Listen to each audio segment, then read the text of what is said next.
The Heart of It. Roy West kicking in towards the centre. A distinctly Tasmanian conversation. I can feel what it will be like when Tassie plays his first game, and I just... Lynch gathers, he's got loose men everywhere, but he decides to have a pump shot, and it's an absolute ripper! 200 goals for Peter Hudson. What a fantastic effort. How did he do that? Bear kick finishes off in style. Up towards half forward, Stewart flying over the top. Oh, pulled in a beautiful mark. Well done from Scott. After Wilson, he's got the first goal. Has it gone? Nichols has had the big ruck with it. Oh! Close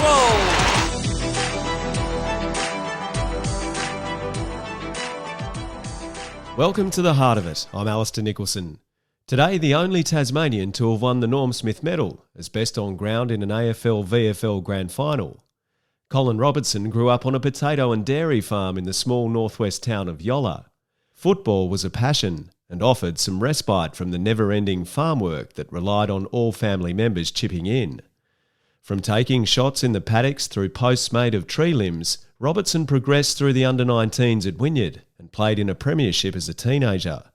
Several VFL clubs pursued him, but he settled on emerging Hawthorn, as it had a family feel that appealed to him. And in 1983 that decision was rewarded with a premiership and the Norm Smith, an honour that was not universally celebrated, given he had knocked out Essendon star Tim Watson in the first quarter, an incident that led to multiple death threats. This is Colin Robertson's Tasmanian football story. Well, it was quite different. I lived from where I live now, 20 minutes inland. We lived on a family farm, dairy and potato farm, all my life, born and bred there.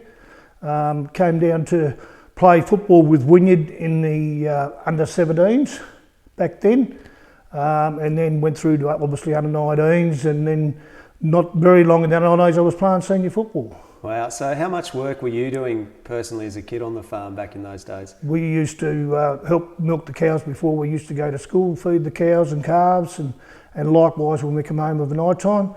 All weekends, if we weren't playing football, we were either picking up spuds or helping around the dairy farm. So football was the one pastime you could sort of have, was it? Aside from working on the farm? Yeah, my father, he was pretty close to me with football.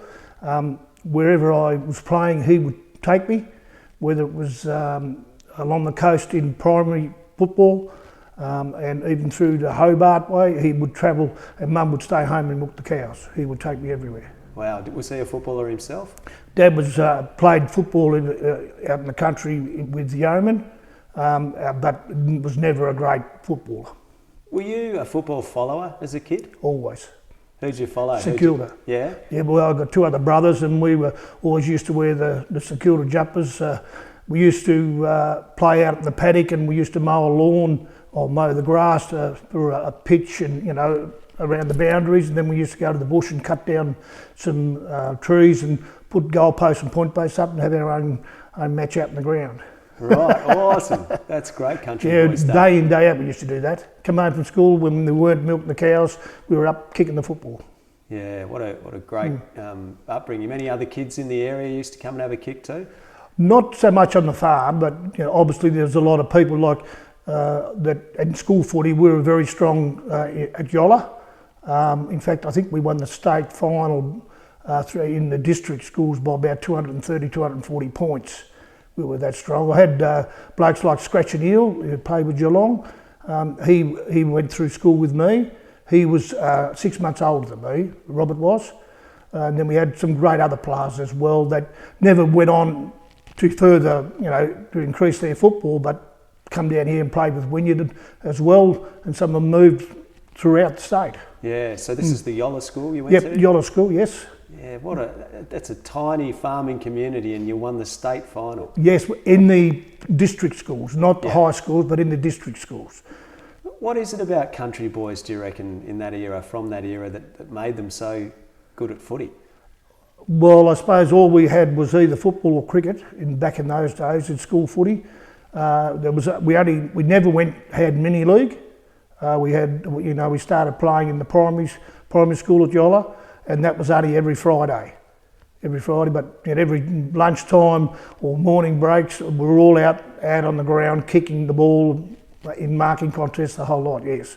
It was always full on. When did you realise that you were a pretty handy footballer? Oh, look, because I loved it so much, I lived and breathed it, and I think the most important thing is, I suppose, the talent scouts were out there and they come and watch me play. Yeah. You know, I started playing in Wynard. My first year was in 1974 was a long time ago. I was playing under 19s that year and had the chance to win the under 19 Coastal Best and Fairest in the Advocate Award, and I chose to play one senior game, which was the last game, you know, with the Wynard seniors, and I didn't win the Best and Fairest.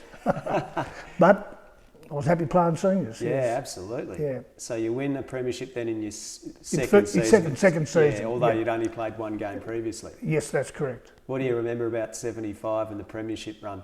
Oh, look, I can remember after it was pretty crook, as you celebrate.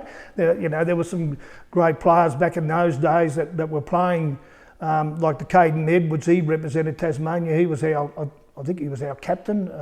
I think he was our captain that year. I can't remember all the names. There was a lot of Saltmarshes that come from Yolla.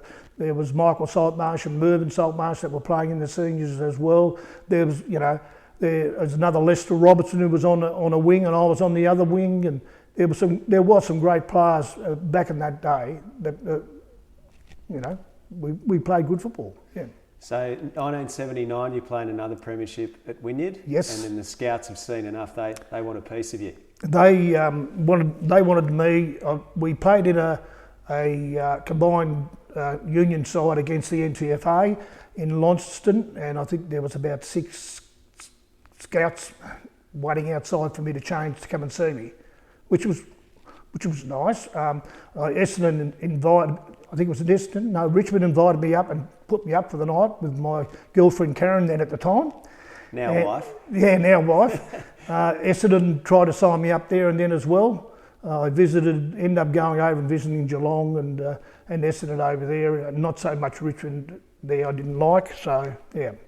So what were you basing your decision on at the time? I based the decision on to play with Hawthorn. Hawthorn reminded me of so much of Wynard. They were a family club and they looked after you. They weren't the strongest side at the time. They didn't pay as much as what the other sides have offered. But when you come, when you're training with people like the Tucks, the Matthewses and the Knightses, and there were some great players that I played football with. Was it, once you became an established senior footballer and were winning premierships with Wynard, was there a difficult decision to be made as to whether you went to the big league, given you were on the farm or not? Well, I was invited to go over in 75 to North Melbourne, but I wasn't. I went over and visited for the weekend. Another player that was from Wynard was Danny Newman. He came across with me. Dad came with us, and we watched. And Ron Brashy was coaching North Melbourne, and Ron Brashy scared the daylights out of me. Actually, North Melbourne were playing Collingwood at Arden Street. North Melbourne were 50 points down at half time, and Ron Brashy came in the rooms and manhandled every player that was lying down on the tables, and it scared the. So what's this? What's going on here? That didn't happen at Wynard? No. Oh well, there's some tough fights on the training nights, things like that. But yeah, nowhere near what I thought. This Ron Brashy, and on the Sunday, I can remember going into the change rooms and watching Barry Cable, and he was doing a little bit of training, because he's a good drop kicker, and he was kicking a drop kick through the ball, through the tyre from one end of the room to the other. Yeah, very rarely missed, so it was quite incredible.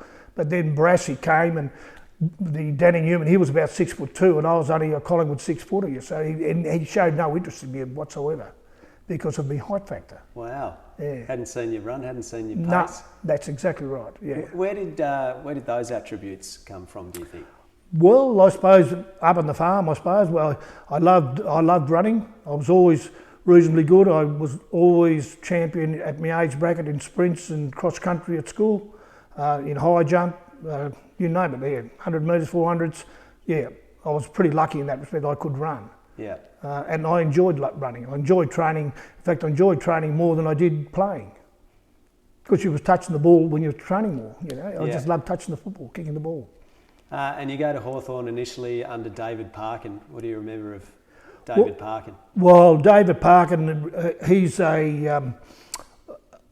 to teach at university, and that's the way he coached on any given day on training nights. I remember the first training night he sent out a letter and what we was going to do for training, and there was 6 balls in one training procedure that had different tapes on it, and you had to do different things with it. And I'm thinking, oh my God, how am I going to remember this? One you just had to kick it straight away. The other one you had to honey a hand pass. The other one you kick it along the ground, and it was really terrifying to think, how am I going to remember all this? Because I wasn't a university kid at all. But people used to ask me at school, well, what school did you go to? I always used to say I used to go to Yolla University. I never heard of that, even though it was Yolla District School. So Rodney Eads at Hawthorn, yes. When you get there, were there any other Tasmanians at the time? Yes, Ian Payton was there. Obviously Peter Hudson retired. I played in state Origin carnivals with Peter Hudson back in 75 and I think 79. I think that was it, or it might have been 75 was his last year. Percy Jones, all those sort of players. But yeah, but that was about the only ones that were there at that stage from Tasmania. Yeah. Did that make it any easier moving over there? I think no, not necessarily. No. Even we became good friends with Rodney and Ian Payton and them. But I think more the style of the people, they looked after you. When I first went across to have a look, they took us out for lunch. There was players and wives, and they just made us comfortable. And I think that's an important thing as well. Where I went to Essendon with Karen, my girlfriend, and they stuck her in a hotel and just took me to the training, then took me home again. That was it. And I thought, no, that's not.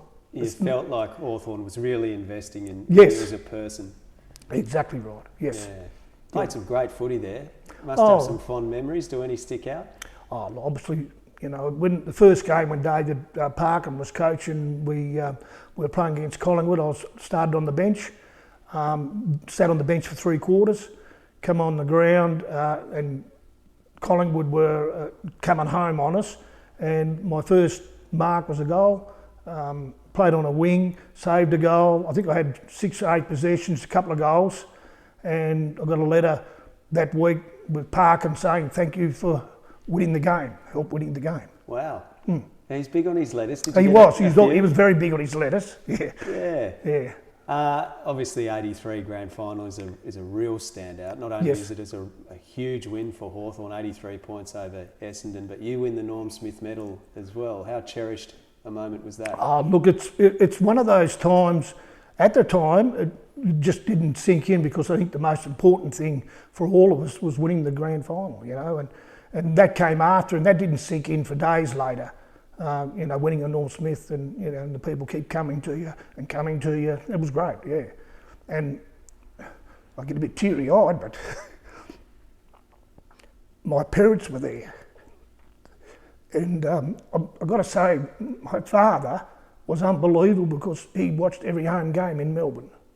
He came over every Friday night. Mum stayed at home, milked, and Dad would come over on the Friday night and went back on a Sunday. Every game. What a supporter. Yeah. Although it sounds like Mum got the rough end of the stick a bit there, Colin. Oh, well, she did, but I don't think she loved watching me play, but she didn't want me to get hurt. Yeah. As any mother would, but no, my dad was very proud after the game, which, the reporters couldn't get to me because Dad was there. Oh, that's sensational. Your job that day was to keep Timmy Watson quiet, wasn't it? Well, it wasn't really. There was no set job. I just, because me and Russell Green were changing out of a back pocket, and I was first on the ball, first up, and Watson was there, and I thought he was going to be a danger, so I just tagged him. I think he had about 8 possessions, you had 29. Yes, something like that, yes. So every time he went off the ball, I went off the ball, Russell Green came on, and that's the way it worked. And, they talk about, yes, they reckon I king hit Tim Watson, which was never the case.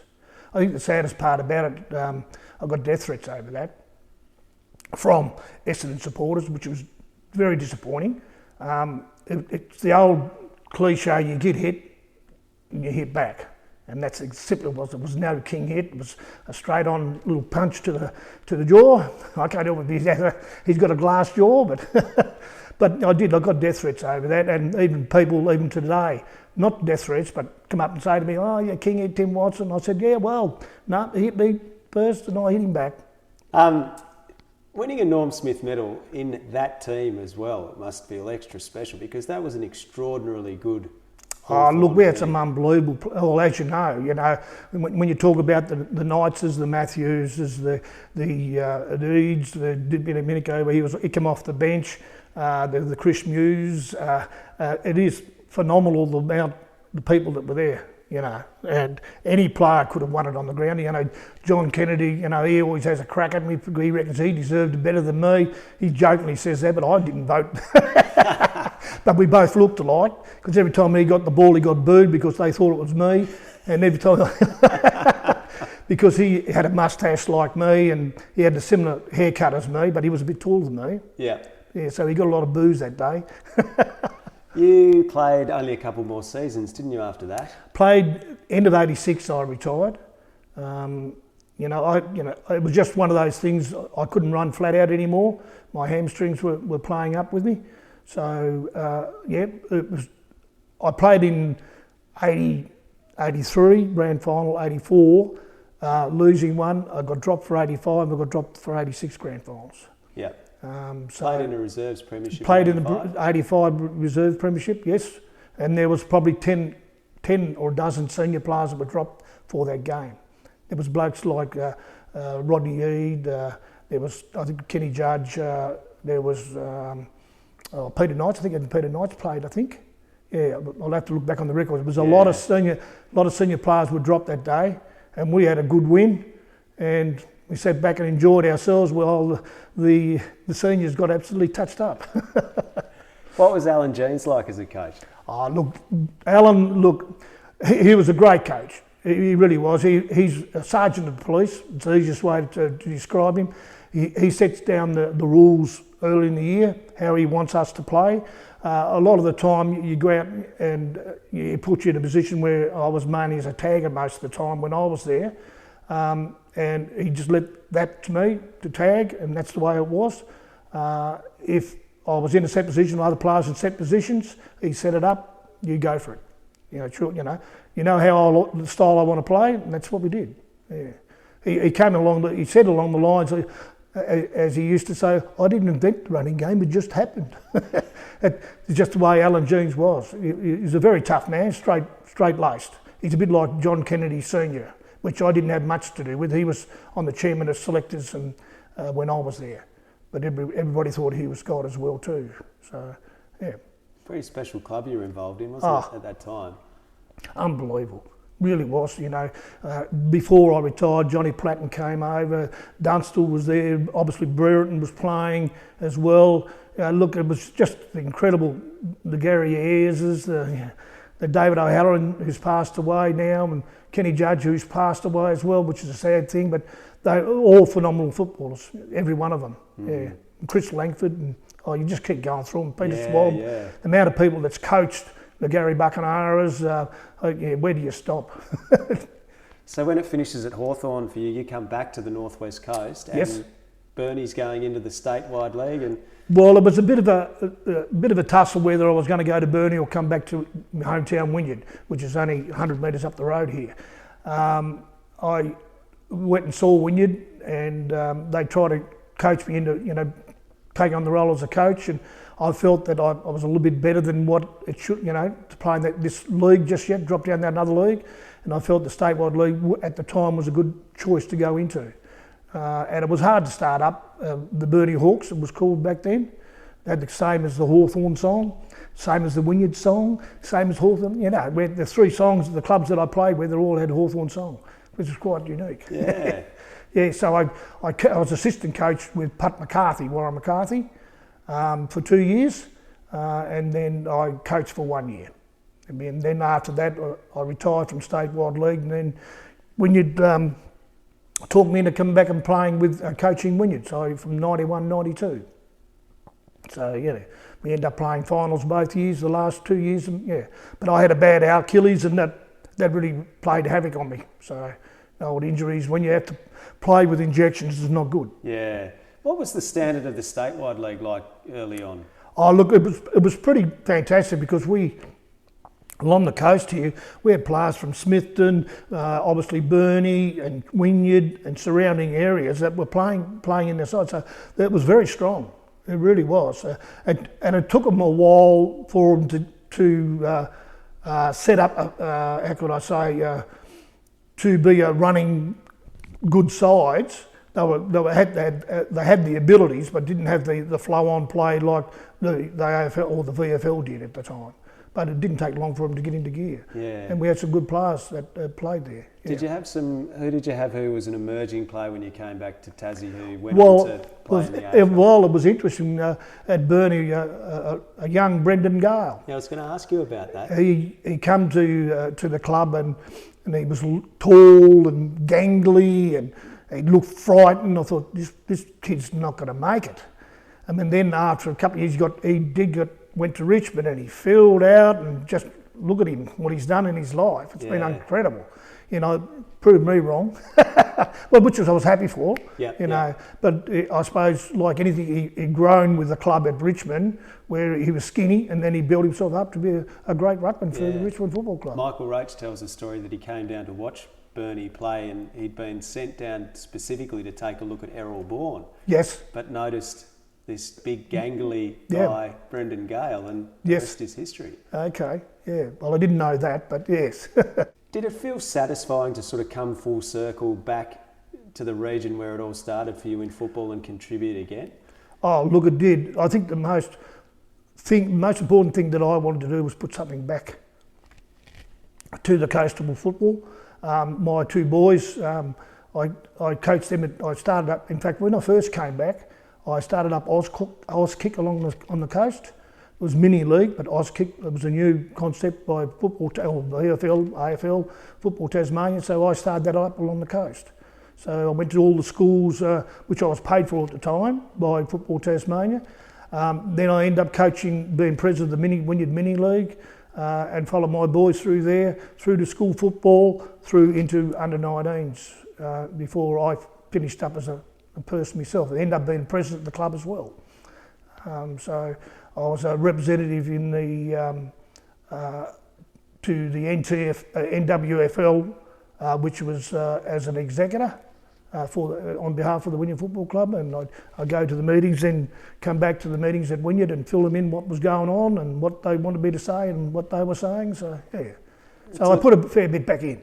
Yeah, it's a fantastic contribution to coastal football. You did mention earlier playing for Tasmania. You played for Tassie 10 times? Yeah, look, I couldn't honestly tell you, but yes, I played quite a few times. I can remember one of my first games we played against Geelong at Ulverston. I was playing on a wing against Michael Turner, and I was one of the better players for Tasmania at the time. That's when Barry Lawrence was coaching, and there was Ian Bremner from ex-Hawthorn, he was playing as well. And we got beat by 100 and something points, absolutely smashed us. And Barry Lawrence made us train after the game. Took us down the beach, we had to do piggyback races, and it's incredible what we had to do after. So the Tassie team used to play against VFL teams? Yeah, exactly right, yep. We played against them, and we played against Victoria and Hobart. I can remember when I played there, and I can remember, I can't think, we played with Collingwood. He was a hairdresser, a big fella. Short. Renee Kink? Yep, Renee Kink. Saw this bloke run down the ground, the ball was in the middle. I said, I was only 79 kilos at the time. I'll give him a bump. I just went, had the biggest corking of my life after that game. Because he was such a big man, yeah. But, I enjoyed playing with Tasmania in a lot of games, yeah. How much of an honour was it to pull on the Tasmanian jumper at that time? Oh, look, any time you put on a Tasmanian jumper, it was always special. It really was. I was fortunate in the last carnival after I retired from Melbourne. We played in a bicentenary carnival in Adelaide. And we were playing against the AC2. And then Robert Neal was playing, Rodney Eade was playing. There was a lot of ex-bloke of Gales, Michael Gale was playing. What's his name from Collingwood, full forward for Collingwood, was a guitarist, he was playing. I can't think from Hobart. But there was a lot of Manson. Yes, that's him. Manson, he was playing. I ended up winning the Tassie medal, which is pretty special. Yeah. But I only played one game. And I played in the centre. And before we left, I had a bad hamstring. I pulled a hamstring. And what's his name from Robert Shaw was coach. And I was lucky in Melbourne that my Hawthorn orthopaedic surgeon met me at the airport and gave me injections. So you could play? Yeah. And I played, even though it was one game, because we played against the ACT and we won. And it was a fantastic game. We played all right, but you know, I got cartwheeled when I took a mark and I'd done my shoulder. And at the time, straight after the game, we had to rush out of the rooms. In the end, they had to get the ambulance to me. They had to put me in ice because it was 45, nearly 50 degrees out in the centre of the ground. And you know, I just got too hot and I couldn't cool down. So they had to pack me in ice. And then obviously I didn't realise at the time that the shoulder was no good. Gee. So I couldn't play any more of those games. So. And that's in the lead up to a famous State of Origin win in 1992, so almost the wheels got set in motion under Robert Shaw then, didn't they? How strong could you sense the passion was to play for Tassie amongst that group of players? Look, it was always great. Everybody loved it. I think you're talking about VFL, AFL players love representing their home state. You know, I was even fortunate back in the day when I was in, I think it was 82, I represented Victoria against Queensland, which I was really happy about because that wasn't a State of Origin game. It was just Victoria, and Tommy Hafey was coaching and Len Thompson was involved, and we had the unbelievable record of play. We absolutely dominated Queensland in the first quarter and the game was over. But we had Trevor Barker played. It was just a phenomenal team that was there. It was out in the day. Yeah. It really was. Really good to chat to you, Colin. Thank you very much. I've just got a couple of quick, short, sharp ones for you. Who is, in your mind, the best Tasmanian footballer of all time? Oh, goodness gracious. Now, that's an impossible question because you've got blokes like Peter Hudson, you've got blokes like Royce Hart. The greatest footballer of all time is probably Bulldog. And he played, his last year was 74, was my first year in senior football. He was my idol when I first started playing football because he was a St Kilda captain. So you've got to class Bulldog as probably the most important person that had a part of my life. Yeah. Who would then be the best that you played with or against in your time in sort of Tassie footy circles? Oh, in Tassie footy circles, the best. Oh, goodness me. That's another hard one because there was a lot of reasonable players around the state.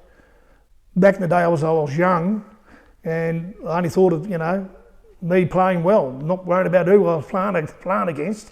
I suppose the most daunting task when I first started playing, I represented Tasmania against Geelong, was when I played against Michael Turner, and I knew how quick he was, but he forgot how quick he didn't realise how quick I was too. So. So, but there was phenomenal players over in Melbourne that I played against, like the Keith Griggs and the Wayne Shiverbuts and the Robbie Flowers. And there were some great players over there as well. Where do you stop? And locally here, in Wynard, there was players like Carl Gaby, who was tough as nails. You got the Ricky Smith, who played in a lot of premiership side, centre half back. The Caden Edwards. He played back pocket, represented Tasmania. There was a lot of great players, that played with us throughout, yeah. Favourite footy ground in Tasmania? Favourite footy ground was probably East Devonport. And why? Because it was the biggest. And because I was lucky that I could run. Favourite part of Tasmania? If a tourist was coming to Tasmania, where would you send them? I would send them, make sure they go through all around Tasmania. Then you'll feel the benefits of Tasmania itself, from Smithton down to Hobart, the west coast, the east coast. There's fantastic places everywhere. But to really, get it, to feel good about seeing Tasmania, you've got to see it all. Colin Robertson, Life has come full circle, from the coast to the biggest stage in football and back to where it all began, living just a drop punt or so from the Wynard Football Club. Thanks for listening to Colin's story. Remember to give the podcast some love and subscribe to hear the stories of other Tassie footy greats. I'm Alistair Nicholson. Great to have your company.